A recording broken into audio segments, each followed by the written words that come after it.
Assalamualaikum warahmatullahi wabarakatuh. Perkenalkan, kami dari kelompok 7 akan mempresentasikan hasil kerja kami yang bertemakan Islam kontemporer dan berjudul Pemikiran Islam Kontemporer.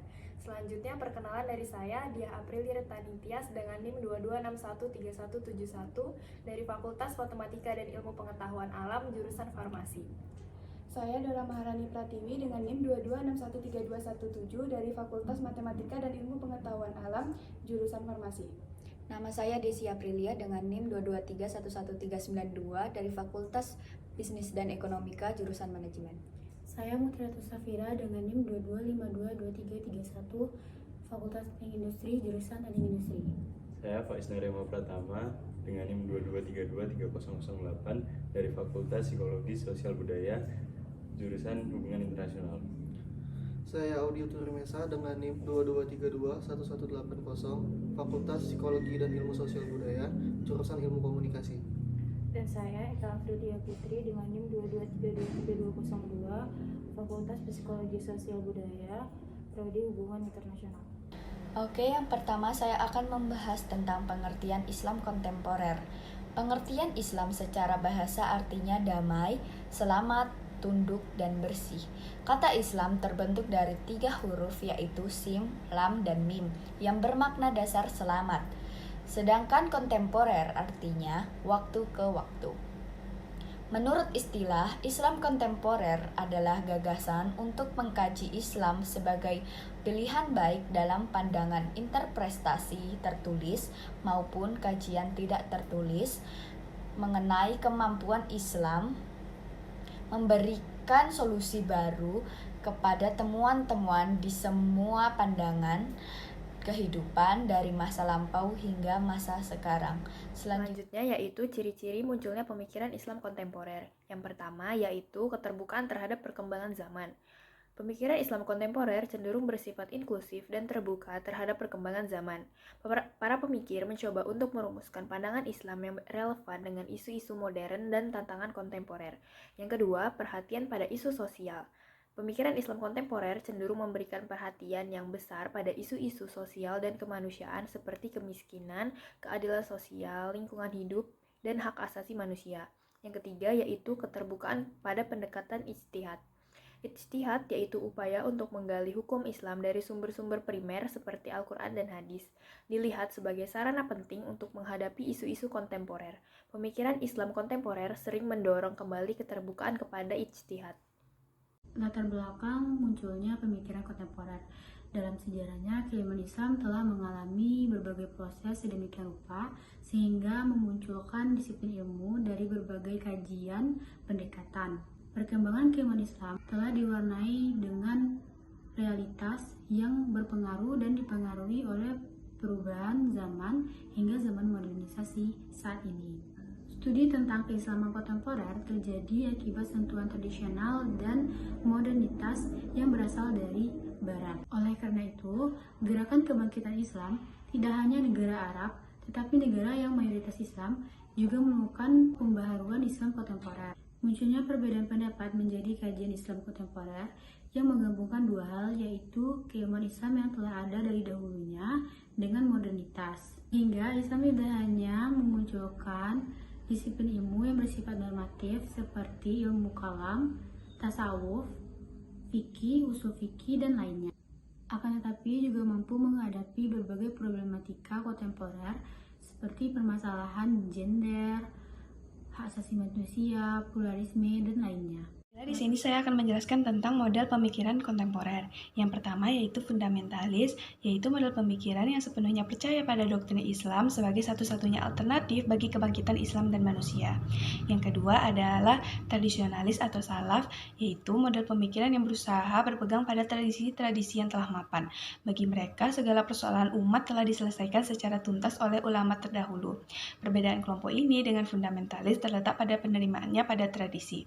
Fundamentalis membatasi tradisi yang diterima hanya sampai pada Khulafaur Rasyidin, sedang tradisionalis melebarkan sampai pada salaf al-salih, sehingga mereka bisa menerima kitab-kitab klasik sebagai bahan rujukannya. Poin selanjutnya akan dijelaskan oleh rekan saya.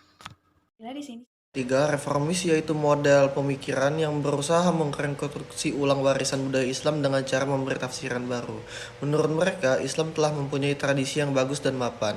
Akan tetapi, tradisi ini tidak dapat langsung diaplikasikan, melainkan harus dibangun kembali secara baru dengan kerangka berpikir modern dan prasyarat rasional sehingga bisa survive dan diterima dalam kehidupan modern. Keempat, post-tradisionalis, yaitu model pemikiran yang berusaha mendekonstruksi warisan Islam berdasarkan standar modern. Model ini sesungguhnya sama dengan reformis yang menerima tradisi dengan interpretasi baru. Perbedaannya, post-tradisionalis mensyaratkan dekonstruktif atas tradisi, bukan sekedar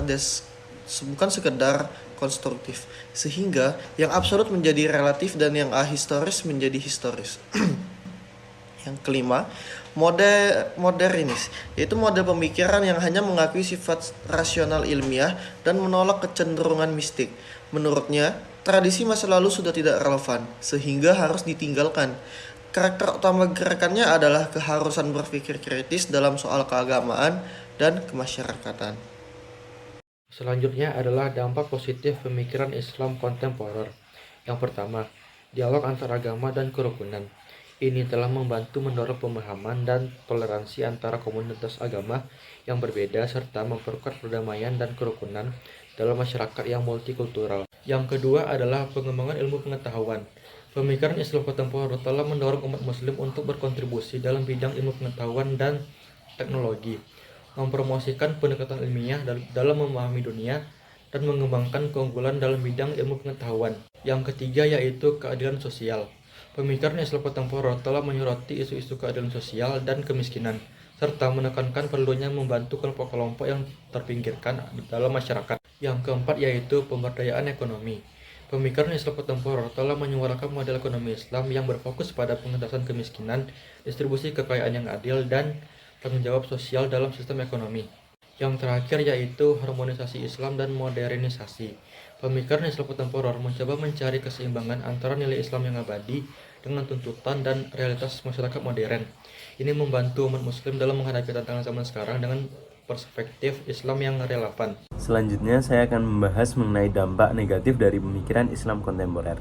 Dampak negatif pemikiran Islam kontemporer sendiri tergantung dan bervariasi pada perspektif dan konteksnya. Dampak negatif yang pertama yaitu penafsiran yang ekstrim. Beberapa pemikiran Islam kontemporer dapat menghasilkan penafsiran yang ekstrim atau radikal terhadap ajaran agama. Hal ini dapat menyebabkan konflik, kekerasan sosial, dan terorisme yang merugikan masyarakat agama Islam secara keseluruhan. Yang kedua yaitu ketidakadilan gender. Beberapa pemikiran Islam kontemporer seperti membatasi hak-hak perempuan, yaitu hak waris, hak perceraian, dan akses terhadap pendidikan dan pekerjaan. Yang ketiga yaitu intoleransi terhadap pemikiran lain. Beberapa pemikiran Islam kontemporer mungkin cenderung tidak toleran terhadap pemikiran atau keyakinan yang berbeda. Hal ini dapat menghambat dialog antar agama dan menghasilkan konflik sosial. Yang ketiga yaitu menyebabkan kesenjangan sosial. Pemikiran Islam kontemporer sendiri tidak memperhatikan isu-isu sosial dan ekonomi dan dapat menyebabkan kesenjangan sosial yang lebih besar. Yang keempat yaitu keterbelakangan ilmiah. Beberapa pemikiran Islam kontemporer mungkin menentang atau mengabaikan ilmu pengetahuan dan penemuan modern, sehingga ini dapat menghambat kemajuan ilmiah dan teknologi di masyarakat. Selanjutnya, isu-isu lingkungan perubahan Islam kontemporer. Isu lingkungan dan perubahan iklim merupakan topik yang semakin mendapatkan perhatian di kalangan masyarakat global, termasuk di kalangan muslim. Dalam konteks Islam kontemporer, ada beberapa isu penting yang terkait dengan lingkungan dan perubahan iklim. Yang pertama, konservasi lingkungan. Islam memiliki ajaran yang mendorong umatnya untuk menjadi khalifah, pengelola bumi. Oleh karena itu, isu konservasi lingkungan menjadi penting bagi umat muslim karena mereka diharapkan untuk melindungi dan memelihara alam dengan bijaksana. Selanjutnya, pengelolaan sumber daya alam. Islam menganjurkan umatnya untuk menggunakan sumber daya alam penuh tanggung jawab dan tidak berlebihan. Penambahan hutan, eksploitasi sumber daya alam, dan polusi menjadi isu yang perlu diatasi untuk menjaga keseimbangan alam dan keberlanjutan bumi. Baiklah, sekian presentasi dari kelompok kami. Lebih dan kurang mohon maaf. Wassalamualaikum warahmatullahi wabarakatuh.